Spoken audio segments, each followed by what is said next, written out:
But yeah, no, it was a great night for a Chiefs fan. There's no doubt, and, you know, as we often say, winners win, and you know, not to downplay it, but and defense wins championships. So all the things we talk about in our program kind of came true. Now we have to go do it. But yeah, it was a fun night to be a Chiefs fan. Eat really good chili and good buffalo chicken dip, I guess is what you call it. So it was a fun night. But yeah, back at it. Obviously coming off a game that we didn't play very well down the stretch. I thought we did a lot of really good things throughout. Really didn't mind our shots, but I didn't. We had no stop. We had no ability to stop them defensively. I think they scored 9 out of 10 possessions. We're making we were making a lot of mistakes. We did make a lot of mistakes just in simple scouting report stuff, and then simple fundamental things that we do. We are very proficient on the offensive end. I think we're 5 in the country. And it's a very, very false sense of reality that you can rely on that to win you games when it counts. And we have to become better defensively. We're soft. We were very soft. We committed 3 and 1s in the last 3.5 minutes. When you're committing and 1 fouls, it means you're very passive and not very aggressive, and I didn't like that very much. So we've addressed that. We got a group that's very mature in the locker room. They understand. They have a very high care factor, and they know they feel like we let one get away. And you know, as when you're up 8 with 7 to go and on the road, you want to be able to close that game out. Just as we went the other way at Ohio State, up 8 and turn it into a 15-point game, and as we've you know, as we've done, you know, at Ann Arbor the first time we played Michigan, and we just didn't do it in this game. So, you know, now we turn to a Michigan team that beat Wisconsin at home and played very good, and then you know, coming off a game that wasn't their best at Nebraska, but ran into really a buzzsaw. Nebraska played great, and you know, this is a talented Michigan team. Obviously, to beat Wisconsin, they've proven their talent level, and we're going to have to be good. They're one of the top offensive rebounding teams in the Big Ten, if not the top right now. Get about 13 a game. We can't give them easy baskets. Obviously, Taurus Reed and Olivier create some issues, and then Llewellyn has been absolutely phenomenal in his starting role. So he's been really one of their best players. So expect a hard game, and we got to play much better and much tougher than we did the other night. Coach, what are some of those specific things you're seeing defensively, both in mistakes and in the kind of game planning and strategy? Not that. I mean, why can we do it for 85 minutes or for 35 minutes and not do it for the last 5? You know, just as simple. We had a great plan in Malik Hall. We've been getting beat, and I'm not going to go into a lot of things. You know, I don't want our opponents to know, but you know, just simply, you know, guard the ball. We haven't done a very good job of that. But you know, we fronted Malik most of the time. They have Michigan State has no 5-man who can shoot a shot outside of 2 feet. So Coleman's playing soft. He's there for support, and yet we let Malik catch it. That can't happen. You know, so it's one of those things we got to get cleaned up, and it wasn't just those situations. There was a couple others, but and then the and 1 fouls. You know, that's just being soft. Because like after a couple, like the Northwestern loss, that loss, you talked about like blowing switches defensively, but on the other hand, like that's been such an effective defense for you that the 5 ways. So like, is there a balance to? It actually has not been very effective. Okay. The numbers will show quite the contrary, that it has not been. We utilized that. It was something we went to with TJ out because it basically put Coleman in a situation, who's our best defender, to guard the ball. But the numbers show that it has not been, and we didn't go to it. We're still switching some perimeter stuff, but this didn't have anything to do with the switch. We blew one switch, which Malik Hall hit a 3, and TJ got hung up on being physical on that play. So it wasn't that. Terrence had 28 against Michigan State. He's averaged 23 over the last 3 games.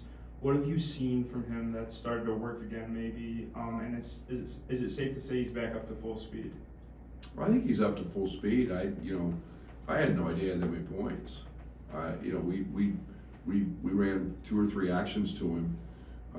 When Terrence is at his best, he scores organically. He scores within the flow of the game. He scores in easy opportunities. The one thing I'm ecstatic about with him was he got on the offensive glass. He got 4 points on offensive rebounds.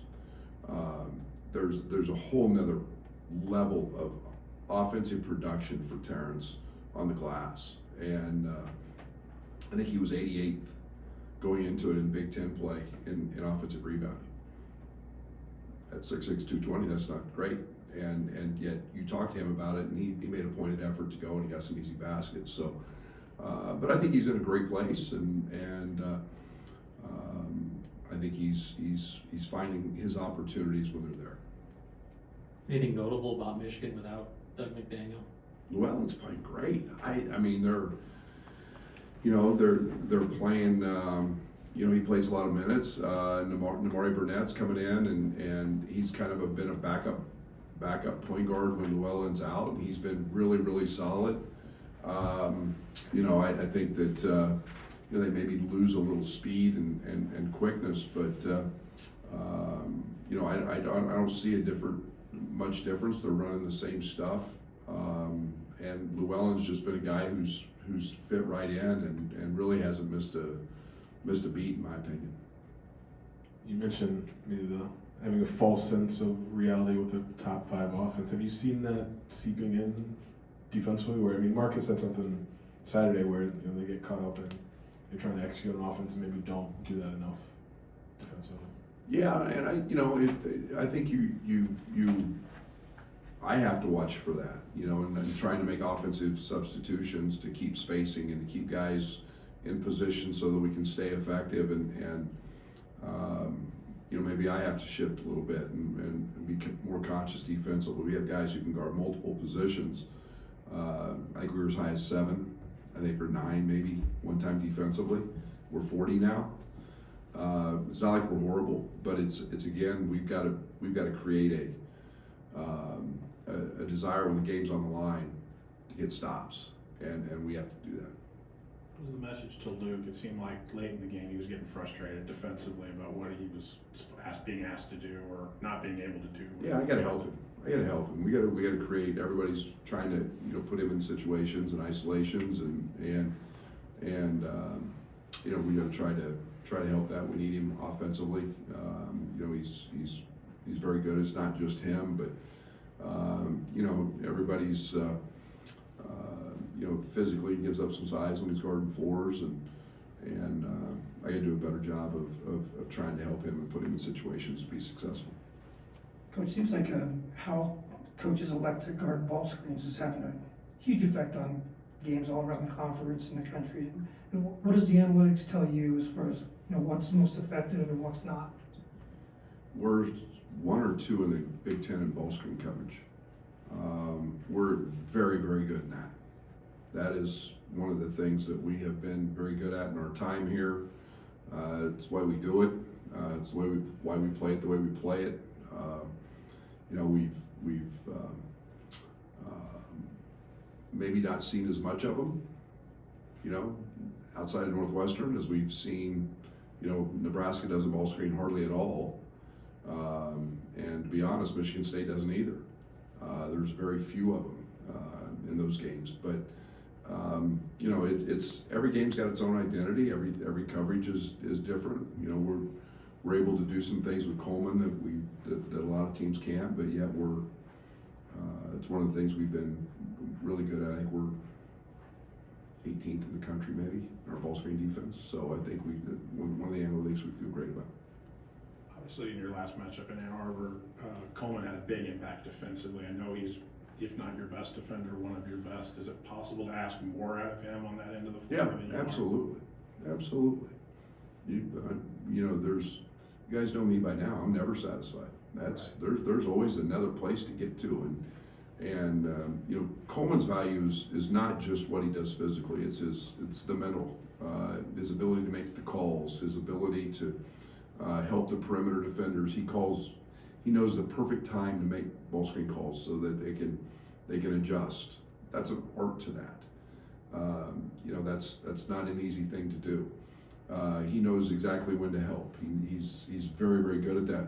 Does he have to protect the rim better? Yeah, absolutely. And he picked up a second foul and one that he knows better than. You know, he just stayed on the ground. He was vertical, but he stayed on the ground. New rule says you've got to go vertical. You've got to jump. And if he jumps, he doesn't commit the second foul. And obviously, he got a technical, which counted as a foul, and that was a huge impact in the game. We go from up 8 to down, you know, or up 8 or so to down 8 very quickly with him out. What was the messaging or conversations with Ty? And was there anything you were looking for? You would have been looking for more out of him down this stretch at Michigan State? No, Ty played really well. I should have probably played him. I think the one thing I found was we had a good thing going offensively with spacing. You know, spacing changes a little bit in what we're doing with Ty in terms of different positions because it creates different matchups as teams cross matches. You know, we liked what we were getting with Coleman. We liked what we were getting, you know, with Marcus. Unfortunately, we missed a couple layups off drives, and Coleman missed one. But the looks are great, and you know, Ty had a dunk that they went up through the bottom of the rim and didn't call. But he's playing great. Ty's playing really well on the offensive end, and we got to get him back guarding and being the presence that we know he can be on the defensive side. Yes, from an offensive standpoint, nationally, I think offensive efficiency is at least trending to be the highest it's been since people started paying attention to that. And just what do you feel has maybe led to that? Both, I mean, obviously for your team, and then maybe kind of across the board. Well, you know, there's a lot of factors that go into that. You know, I think pace of play. I think this league's playing fast.